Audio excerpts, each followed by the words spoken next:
Hello, আসসালামু আলাইকুম। আজকে একটা নতুনভাবে নিজেকে নতুন মনে হচ্ছে। কেননা এইজন্য যে এখন যে ভাইটার হেয়ার কাট দেখছো, এই ভাইটা আমার বাড়ি থেকে কম করে না হলেও ২৫ থেকে ৩০ কিলোমিটার দূর চাকলা থেকে আমার কাছে এসেছিল হেয়ার কাট করতে। তবে মানুষের যে ভালোবাসার এত রকম রূপ থাকে সেটা আমি আগে জানতাম না। মানুষ ভালোবাসার খাতিরে অত দূর থেকে শুধুমাত্র আমার মুখপানে তাকিয়ে এসেছিল। তবে অবশেষে রাত হয়ে গেছে। তো সেই ক্ষেত্রে ভাই একা ছিল। তো অনেক ধরে ধরে নিজেকে একটু নতুনভাবে প্রেজেন্ট করার চেষ্টা করেছি, ভালোভাবে কাজ করার চেষ্টা করেছি। তবে আমি এটা চাই যে মানুষটা দূর থেকে এসেছে আমার কাজ দেখে, আমাকে দেখে, তো অন্তত তার কাজটা যেন একটু ভালো হয়।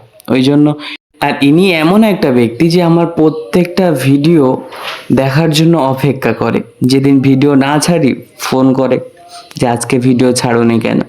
তো সত্যি কথা বলতে মানে লাইভ করি বা ভিডিও ছাড়ি সর্বপ্রথম এই ভাই এসে প্রেজেন্ট দেয়। তো খুবই ভালো লাগে।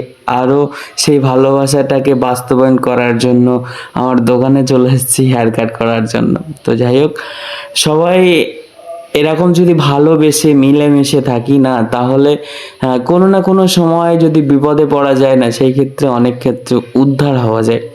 তো সবার কাছে বলবো ঠিক এমনটাই সাপোর্ট করো, এতটাই ভালোবেসো। বাকি হেয়ার কাটটা কেমন হলো অবশ্যই জানাবে।